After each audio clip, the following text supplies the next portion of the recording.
네, 안녕하세요. 오늘은 심부전에 대해서 설명드리도록 하겠습니다. 심부전은 좀 깊게 이해하려고 하면 굉장히 많은 내용들이 있기 때문에 복잡해지거든요. 그래서 제가 정의적으로 봤을 때는 심장의 수축이나 이완 기능에 문제가 생기는 것입니다. 근데 이렇게 이해하고 있으면 나중에 많은 내용들이 머릿속에 들어왔을 때 헷갈리기 쉬워요. 그래서 좀 핵심적인 것을 머릿속에 두면 좀 이해하기 쉬운데, 그러면 여기 화살표 부분을 정확하게 익혀두는 게 중요합니다. 그래서 심부전 같은 경우는 심박출량이 감소한다는 것을 아는 것이 중요해요.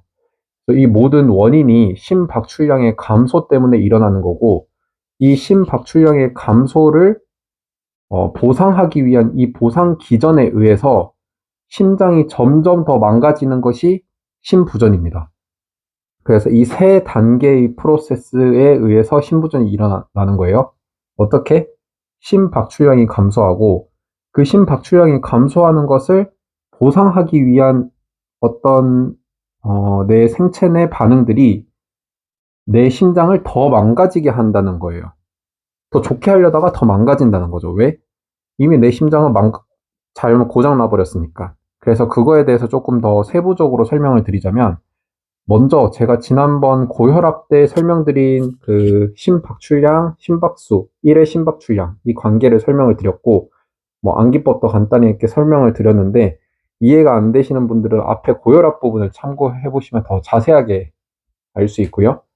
여기서 간단히 설명드리자면, 심박출량은 심박수 곱하기 1의 심박출량이죠. 거기서 우리가 심부전은 뭐라고요? 심박출량의 감소에 의해서 일어나는 거라고 했죠. 그래서 이 카디악 아웃풋 CO가 감소하는 겁니다. 그럼 감소하게 되면 결론적으로 혈압은 또 심박출량 곱하기 총 말초 저항이잖아요. 그러면 심박출량이 감소를 하게 되면 혈압이 떨어지게 돼요. 그러면 우리가 이 혈압이 떨어지면 기본적으로 우리 생체 내에서는 어디서 그거를 인지하죠? 대동맥궁에서 내 혈압이 낮아졌음을 감지하게 됩니다. 이거는 자연스러운 반응이에요. 내가 살아가기 위해서 내 몸이 자연스러운 반응을 하는 거예요. 혈압이 내 정상 혈압보다 낮아지면 혈압을 높여야겠다 라는 그 반응을 하게 되고, 그러면 여기 간단하게 그림을 보시면 여기서 낮은 혈압을 감지해서 연수로 그 시그널을 보내고, 연수를 통해서 교감신경을 활성화시킵니다. 그 교감신경 활성화는 아래의 과정에 다 해당하는데요. 혈관을 수축시키기도 하고, 심장을 흥분시키기도 하고, 레닌을 분비시켜서 알도스테론이나 안지오텐신 2를 만들어내서 혈압을 높이는 그런 과정들을 거치는데요. 하지만 그렇게 해서 정상적인 몸이라면 결론적으로 내 낮아진 혈압이 다시 높아져야겠죠. 근데 애초에 지금 이 심박출량이 감소가 됐다는 것은 내가 심근경색이나 아니면 만성적인 고혈압을 겪고 있는 사람들이 내 몸이 이미 고장나서 심박출량이 떨어진 거기 때문에, 이러한 정상적인 보상 반응을 통해서도 내 혈압이나 심박출량이 정상적으로 돌아가지 못하고 그냥 내 심장이 고장나는 데만 기여한다는 거예요. 그래서 먼저 교감신경계가 활성돼서 혈관이 수축되면 총 말초 1의 심박출량, 그러니까 혈관이 수축되면 혈관도 두 종류가 있잖아요. 동맥이 있고 정맥이 있는데, 일단 동맥 쪽, 내 좌심실에서 나가는 대동맥이 수축이 된다 하면 후부하가 증가됩니다. 그러니까 내 심장에서 나가는 그 박출되는 그 바깥 호수가 이제 좁아졌다고 생각을 하면 부하가 걸리겠죠. 어디에? 내 심장 뒤쪽에. 그 부하가 걸려버리면 내 심장은 계속 내보내려고 하고, 근데 내보내려고 하는데 뒤에서 막으니까 내 심장은 피곤해지는 거예요. 그래서 심근 비대나 아니면 그런 심장이 고장나는 결과들을 초래할 수 있고요. 그리고 말초 혈관이 수축이 되면 내 말초에 있는 혈관들이 수축돼서 심장으로 돌아오는, 대정맥을 통해서 돌아오는 그 혈액량이 많아지면 전부하가 증가됩니다. 그래서 우리가 프랭크 스탈린 법칙을 통하자면 내 전부하가 증가되면 내 심장으로 들어오는 혈액량이 많아져서 심장 1의 심박출량이 증가합니다.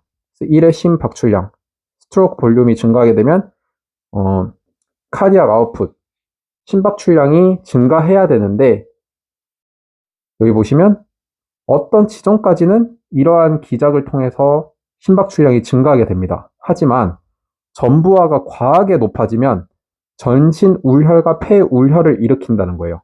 그러니까 결국 이것도 뭐죠?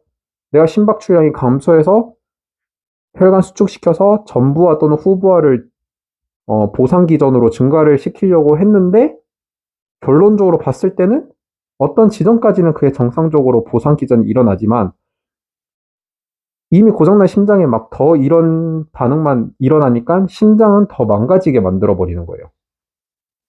두 번째로 심장을 흥분시킵니다.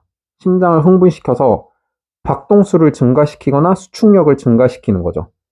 그러면 여기 박동수는 HR을 증가시키거나 스트로크 볼륨,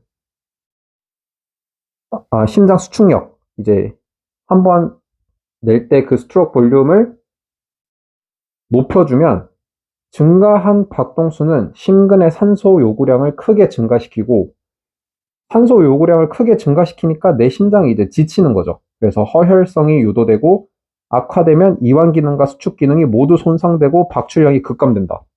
그러니까 이것 자체도 보상 기존으로 심박출량을 늘리려고 하는데 결론적으로 심장을 고장나게 만든다. 이렇게 이해하시면 되겠고요. 또 레닌을 분비하게 하면 알도스테론과 안지오텐신2가 만들어지는데 그 알도스테론과 안지오텐신도 결론적으로 보상 기전에 해당하지만 정상적으로 돌리지 못하고 내 심장에 물이 차게 하는 영향을 일으킨다. 심장이 아니라 내 전체 몸에서 물이 차게 만드는 수분 저류를 일으킨다라고 이해하시면 되겠습니다.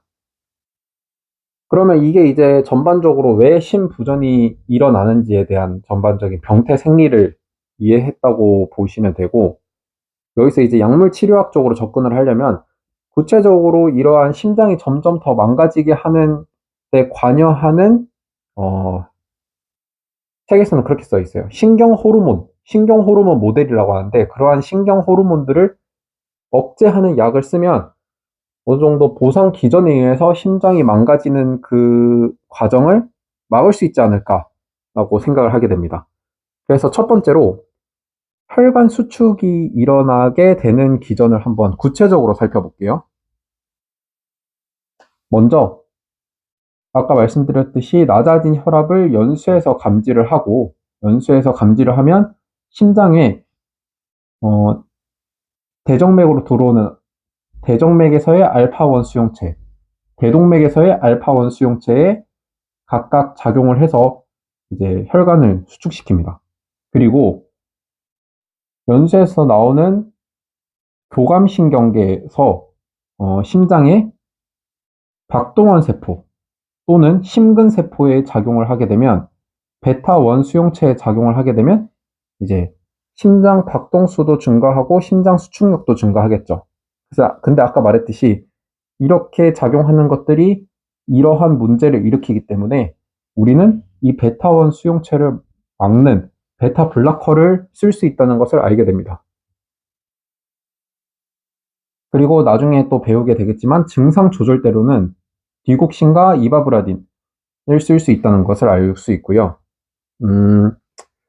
이제 세 번째, 레닌의 부분을 보게 되면 우리가 알도스테론이나 안지오텐신2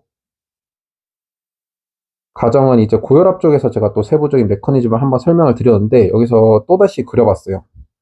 여기서 낮은 혈압을 감지해서 연수를 통해서 낮아진 혈압을 인지하게 되면 부신 수질에서 에피네프린과 노르에피네프린이 나오고 심장에 있는 베타1 아드레날린 수용체에 결합을 하게 되면 레닌이 분비되고 그러한 레닌은 안지오텐신 5gen에서 안지오텐신 1으로 전환되는 데 관여하고 안지오텐신 1에서 안지오텐신 2로 전환할 때는 ACE가 관여를 하고 그리고 안지오텐신 2는 여러 가지 역할을 하죠. 혈관을 수축시키기도 하고 시상 하부에 관여해서 바소프레신 분비하기도 하고 갈증을 유발하기도 하고, 그래서 내 몸에 물이 저류하도록 만들어주는 거죠. 그리고 또다시 안지오텐신2는 부신 피질에서 알도스테론이 분비하도록 하고, 이러한 알도스테론은 나트륨 재흡수와 칼륨 분비를 일으켜서 또 나트륨의 저류를 일으키고, 나트륨의 저류는 곧 수분 저류를 의미하겠죠. 따라서 이러한 하위 기작들이 또 다 뭐다? 내 몸의 수분을 저류시켜서 내 몸이 고장나게 한다. 울혈을 일으키게 한다. 부종을 일으키게 한다. 그런데 관여를 한다는 거죠. 그러면 이 하위 기작들을 관여하는 물질들을 다 막아주는 것들이 약물 치료적으로 접근할 수 있겠죠.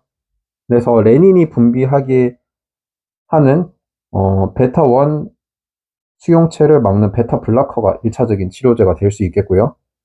안지오텐신 1이 안지오텐신 2로 변하게 하는 에이스를 막아주는 에이스 이니비터도 두 번째 약물 치료가 되겠고요. 그리고 안지오텐신 2가 혈관 수축에 관여하는 안지오텐신 리셉터의 블라커가 ARB가 또 다른 치료가 되겠고요. 그리고 알도스테론이 내 신장에 관여를 해서 나트륨의 저류를 막도록 해주는 알도스테론 리셉터 기량제가 하나의 약물이 될 수 있겠고, 이러한 하위 기작들에 의해서 내 몸에 수분이 저류되고 부종이 일어나는 것을 물을 빼주는 역할, 이뇨제가 또 다른 하나의 신부전의 약물이 될 수 있겠습니다. 자, 여기까지 신부전에 대한 병태 생리와 기본적인 약물 치료의 접근법에 대해서 설명을 드렸고, 다음 강의에서부터는 기출문제를 통해서 어떻게 접근하면 될지를 설명드려 보도록 하겠습니다. 자, 제가 이제 약시 한 91일 정도 남은 걸로 알고 있는데, 마지막 남은 기간까지 최선을 다하시길 바랍니다. 좋은 결과 있으셨으면 좋겠습니다. 감사합니다.